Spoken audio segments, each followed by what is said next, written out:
이 아침 하나님께서 주시는 말씀 사무엘상 9장 1절에서 14절 말씀입니다. 한 절씩 교독하겠습니다. 베냐민 지파에 기스라 이름하는 유력한 사람이 있으니 그는 아비엘의 아들이요 스롤의 손자요 베고랏의 증손이요 아비야의 현손이라 베냐민 사람이더라. 기스가 아들이 있으니 그 이름은 사울이요 준수한 소년이라. 이스라엘 자손 중에 그보다 더 준수한 자가 없고 키는 모든 백성보다 어깨 위에 더하더라. 사울의 아비 기스가 암나기들을 잃고 그 아들 사울에게 이르되 너는 한 사환을 데리고 일어나 가서 암나기를 찾으라 하매 그가 에브라임 산지와 살리사 땅으로 두루 다니되 찾지 못하고 사알림 땅으로 두루 다니되 없고 베냐민 사람의 땅으로 두루 다니되 찾지 못하니라. 그들이 숲 땅에 이른 때에 사울이 함께하는 사환에게 이르되 돌아가자. 내 부친이 암나기 생각은 고사하고 우리를 위하여 걱정하실까 두려워하노라. 대답하되 보소서 이 성에 하나님의 사람이 있는데 존중이 여김을 받는 사람이라. 그가 말한 것은 반드시 다 응하나니 그리로 가사이다. 그가 혹 우리의 갈 길을 가르칠까 하나이다. 사울이 그 사환에게 이르되 우리가 가면 그 사람에게 무엇을 드리겠느냐? 우리 그릇에 식물이 다 하였으니 하나님의 사람에게 드릴 예물이 없도다. 무엇이 있느냐? 사환이 사울에게 다시 대답하여 가로되 보소서 내 손에 은 한 세겔의 4분의 1이 있으니 하나님의 사람에게 드려 우리 길을 가르치게 하겠나이다. 옛적 이스라엘에 사람이 하나님께 가서 물으려 하면 말하기를 선견자에게로 가자 하였으니 지금 선지자라 하는 자를 옛적에는 선견자라 일컬었더라. 사울이 그 사환에게 이르되 내 말이 옳다 가자 하고 그들이 하나님의 사람이 있는 성으로 가니라. 그들이 성을 향한 비탈길로 올라가다가 물길로 나오는 소녀들을 만나 그들에게 묻되 선견자가 여기 있느냐? 그들이 대답하여 가로되 있나이다. 보소서 그가 당신보다 앞섰으니 빨리 가소서. 백성이 오늘 산당에서 제사를 드리므로 그가 오늘 성에 들어오셨나이다. 당신들이 성으로 들어가면 그가 먹으러 산당에 올라가기 전에 곧 만나리이다. 그가 오기 전에는 백성이 먹지 아니하나니 이는 그가 제물을 축사한 후에야 청함을 받은 자가 먹음이라. 그러므로 지금 올라가소서. 금시로 만나리이다 하는지라. 그들이 성읍으로 올라가서 그리로 들어갈 때에 사무엘이 마침 산당으로 올라가려고 마주 나오더라. 아멘. 우리가 어제 새벽에 살펴본 것처럼 이스라엘 백성들은 열방과 같은 그런 우리에게도 왕을 세워달라 이렇게 요청을 하게 됩니다. 그들이 요청하는 것이 바른 것은 아니었지만 하나님께서는 그것을 허락해 주십니다. 그리고 오늘 본문에는 그렇게 하나님이 허락하신 그 왕을 세우게 되는 그 과정의 첫 번째 단계인데 바로 이스라엘의 초대 왕이 누가 세워지는지를 알려주고 있습니다. 1절 2절 말씀을 보면 베냐민 지파에 기스라 이름하는 유력한 사람이 있으니 그는 아비엘의 아들이요 스롤의 손자요 베고랏의 증손이요 아비야의 현손이라. 베냐민 사람이더라. 기스가 아들이 있으니 그 이름은 사울이요 준수한 소년이라. 이스라엘 자손 중에 그보다 더 준수한 자가 없고 키는 모든 백성보다 어깨 위에 더하더라. 초대 왕으로 세워진 사울의 배경을 보면은 바로 베냐민 지파다라고 이야기하고 있습니다. 그리고 그의 아버지가 기스임을 이야기하고 있죠. 그리고 사울은 준수한 소년이었고 키도 컸으며 무엇보다 그가 얼마나 괜찮은지를 이야기하기 위해서 오늘 본문에 보면 이스라엘 자손 중에 그보다 더 준수한 자가 없다라고까지 표현하고 있습니다. 사울의 아버지 기스를 유력한 사람이라고 했는데 이 유력하다는 말은 히브리어로 깁보르 하일입니다. 능력 있는 사람을 가리키고 용사, 부자, 권력자를 말합니다. 생각해보면 꽤 괜찮은 어떠한 배경을 가지고 있습니다. 그리고 사울에 대해서도 칭찬을 하고 있는데 여기 보면 준수한 소년이라는 말이 있습니다. 여기서 소년이 여기서는 사실 장성한 성인이라고 우리는 보아야 되겠습니다. 다시 말하면 청년으로 볼 수 있겠는데, 성경에는 사울이 당시 몇 세가 되었는지 말해주고 있지 않습니다. 그러나 70인경의 일부 사본에 보면 사울이 30세에 왕이 되었다 말하고 있고요. 그리고 사울이 왕이 되고 초기 전투에서 이미 군대를 이끌었던 요나단을 이야기하고 있는데, 그의 아들 요나단이 군대를 이끌었다는 것을 보면 아무리 나이가 적어도 10대 후반쯤은 되었을 것으로 고려해 본다면 청년 사울은 바로 30세에서 40세 이 정도로 우리가 추측할 수 있는 것이죠. 3절 4절 말씀을 보면 사울의 아비 기스가 암나기를 읽고 또 그 아들 사울에게 이르되 너는 한 사환을 데리고 일어나 가서 암나기를 찾으라 하매 그가 에브라임 산지와 살리사 땅으로 두루 다니되 찾지 못하고 사알림 땅으로 두루 다니되 없고 베냐민 사람의 땅으로 두루 다니되 찾지 못하니라 했습니다. 사울의 아버지인 기스가 암나기를 잃어버렸습니다. 암나기 들이라고 했기 때문에, 그러나 몇 마리가 되는지는 알 수가 없죠. 그리고는 사울에게 말합니다. 너가 그것을 좀 찾아왔으면 좋겠다. 그러니 사환을 한 명 데리고 가서 그걸 좀 찾아오라고 이야기합니다. 그리고 사울은 그 아버지의 말에 즉각 순종해서 떠나게 되지요. 그런데 오늘 보면 여러 곳을 두루두루 다녔다고 이야기하고 있습니다. 에브라임, 살리사, 사알림, 베냐민 땅 두루두루 다녔습니다. 그런 걸 보면 사울이 아버지의 말씀에 정말로 잘 순종하는 사람이었음을 우리는 짐작해 볼 수가 있는 거죠. 결국엔 5절에 보면 그들이 숲 땅에 이른 때에 사울이 함께하는 사환에게 이르되 돌아가자. 내 부친이 암나기 생각은 고사하고 우리를 위해 걱정하실까 두려워하노라 했습니다.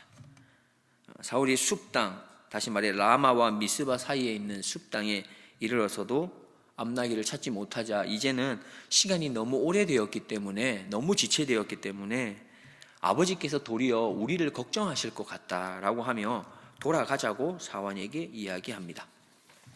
그때 사환이 뭐라고 합니까? 6절을 보면 대답하되 보소서 이 성에 하나님의 사람이 있는데 존중이 여김을 받는 사람이라. 그가 말한 것은 반드시 다 응하나니 그리로 가사이다. 그가 혹 우리의 갈 길을 가르칠까 하나이다. 사환은 이렇게 이야기합니다. 바로 이곳에 하나님의 사람이 있는 곳인데 그가 말하는 것은 반드시 응합니다 라고 이야기하죠. 그래서 그에게 물어서 우리의 갈 길을 가르쳐 달라고 요청해 봅시다 라고 권하게 됩니다. 사울이 말한 이곳은, 다시 말해 하나님의 사람이 거하고 있는 이곳은 어디이겠습니까? 그리고 그곳에 하나님의 사람이라고 하는 사람은 도대체 누구를 말하는 것일까요? 우리가 익히 짐작하는 것처럼 바로 이곳은 사무엘의 고향인 라마이고 하나님의 사람은 바로 사무엘을 일컫고 있습니다. 6절 첫 부분에 보시면 사무엘이 말한 모든 것은 반드시 이루어진다라는 표현을 하고 있어요. 그가 말한 것은 반드시 다 응하신다고 말하고 있는데 이 이유는 우리가 사무엘상 3장 19절에서 이미 우리가 찾아볼 수 있습니다. 사무엘상 3장 19절에 보면 사무엘이 자라매 여호와께서 그와 함께 계셔서 그 말로 하나도 땅에 떨어지지 않게 하시니라 했습니다. 그때부터 하나님께서는 사무엘의 말에 권위를 주셨습니다. 어떤 말을 해도 그것이 이루어지게 하셨던 것이죠. 하나도 땅에 떨어짐이 없게 하셨던 겁니다. 그것이 이미 소문이 나 있었던 것이죠. 반드시 그가 한 말은 이루어집니다. 그러니 그에게 가서 물어봅시다 라고 했던 것입니다. 7절과 8절을 보면 사울이 그 사환에게 이르되 우리가 가면 그 사람에게 무엇을 드리겠느냐? 우리 그릇에 식물이 다하였으니 하나님의 사람에게 드릴 예물이 없도다. 무엇이 있느냐? 사환이 사울에게 다시 대답하여 가로되 보소서 내 손에 은 한 세겔에 4분 1이 있으니 하나님의 사람에게 드려 우리 길을 가르치게 하겠나이다 했습니다. 사울은 사환이 했던 이 말에 먼저 귀를 기울일 줄 알았습니다. 그리고는 그가 했던 권면을 좋게 여기고 받아들이지요. 그리고는 사환에게 묻습니다. 우리에게 지금 하나님의 사람에게 드릴 예물이 없지 않느냐? 하나님의 사람을 찾아가 뵐 때는 예물을 드리는 것이 마땅하지 않느냐? 하나님의 말씀을 우리가 들을 때에는, 하나님에게 나아갈 때에는 예물을 드림이 합당한 것이지 않느냐라고 말하는 겁니다. 그때 사환이 은 한 세겔의 4분의 1이 있다고 하고, 이것이 큰 금액은 아니었지만 하나님의 사람을 찾아갈 것을 결정하고 하나님의 사람이 있는 성으로 향하게 됩니다. 우리가 이렇게 알고 있지만 사울은 처음부터 교만하지 않았습니다. 사울은 여기서도 보면 사환의 말을 귀담아 들을 줄도 아는 사람이었고, 무엇보다 하나님의 사람을 만남에 있어서 하나님의 말씀을 듣기 위해서 가는 그 자리에 빈손으로 가지 않아야 된다는 것 또한 알고 있었습니다. 11절 말씀, 그들이 성을 향한 비탈길로 올라가다가 물길로 나오는 소녀들을 만나 그들에게 묻되 성견자가 여기 있느냐.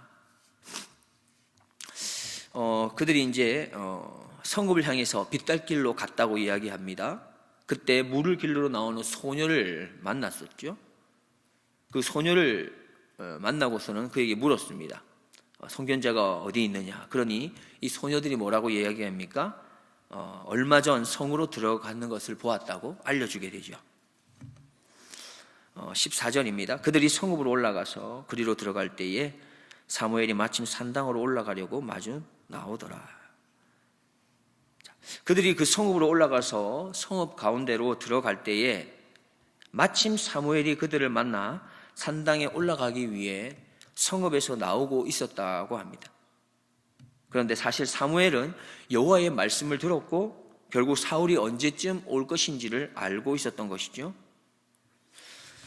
사울은 결국 성읍에서 나오면서 우연히 그를 결국 만난 게 아니라는 것입니다. 도리어 그들을 만나려는 목적으로 성읍에서 나온 것입니다. 여기서 나오는 마침이라는 글자가 있는데요, 이 마침이라는 것이 사울의 관점에서 보면 사무엘과 만나는 것이 우연이라고 보여질 수 있습니다. 그렇지만 사무엘의 관점에서 볼 때 사울과 만난 것이 마침 있게 된 우연한 일이 아니라는 것이죠. 사무엘에게는 이 만남이 하나님께서 정해놓으신 일이었던 것입니다. 예수님을 믿는 사람과 예수님을 믿지 않는 사람에게 있어서의 구별될 수 있는 것들이 있다고 생각됩니다. 많은 구별되는 것 중에 한 가지, 큰 특징 중에 한 가지는 바로 예수님을 믿지 않는 사람은 생활 속에서 겪게 되는 일들을 우연으로 받아들인다는 겁니다. 우연으로 일어난 것이죠. 예수님을 믿는 사람은 생활 속에서 겪게 되는 일들을 하나님의 손에 이끌림을 받았다라고 받아들이는 것입니다. 이것이 가장 큰 차이 중에 한 가지이죠. 큰 특징 중에 한 가지입니다. 우연으로 보실 거냐, 하나님의 손에 이끌림으로 볼 것이냐 하는 겁니다. 오늘 본문은 전체적으로 하나님의 손에 이끌림을 받은 사울에 대해서 우리에게 보여주고 있습니다. 마침 기스가 암나기를 잃어버려서 사울이 암나기를 찾으러 떠나게 된 일을 말할 수 있죠. 우연이 아니라 마침 사환이 사울과 동행한 일입니다. 그것도 우연이 아니라는 것이죠. 사환이 하나님의 사람인 사무엘을 떠올리게 되었던 것 또한 우연이 아닙니다. 마침 사환에게 드릴 예물이 사실 없었는데 찾아보니 은이 있었던 것이죠. 그리고 마침 물길로 오는 소녀들을 만나게 됐고, 사무엘이 산당으로 가려고 나오다가 결국엔 누구까지 만나냐? 사울을 만나게 되는 것 또한 우연이 아니라는 것입니다. 우리는 어떻게 하루하루를 살아내어야 하겠습니까? 믿음으로 살아내어야 되고 소망으로 살아내어야 합니다. 다시 말해 우리는 그 하나님의 섭리를 믿으며 살아내어야 합니다. 하나님의 손에 이끌림을 믿고 살아가는 우리 모두가 되어야 되는 것이죠. 원하옵기는 오늘 하루도 우연의 삶을 살지 말고 하나님의 손에 이끌림을 믿음으로 받아들이고 살아갈 수 있는 복된 하루가 되기를 주님의 이름으로 축원드립니다. 기도하겠습니다. 하나님 감사합니다.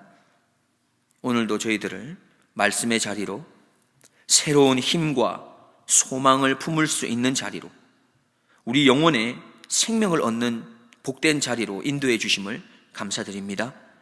특별히 오늘 하루 하나님의 놀라우신 손에 붙들리게 하시고 하나님의 인도하심에 따라 이 악한 세상에서 온전한 믿음의 승리를 얻게 하여 주시옵소서.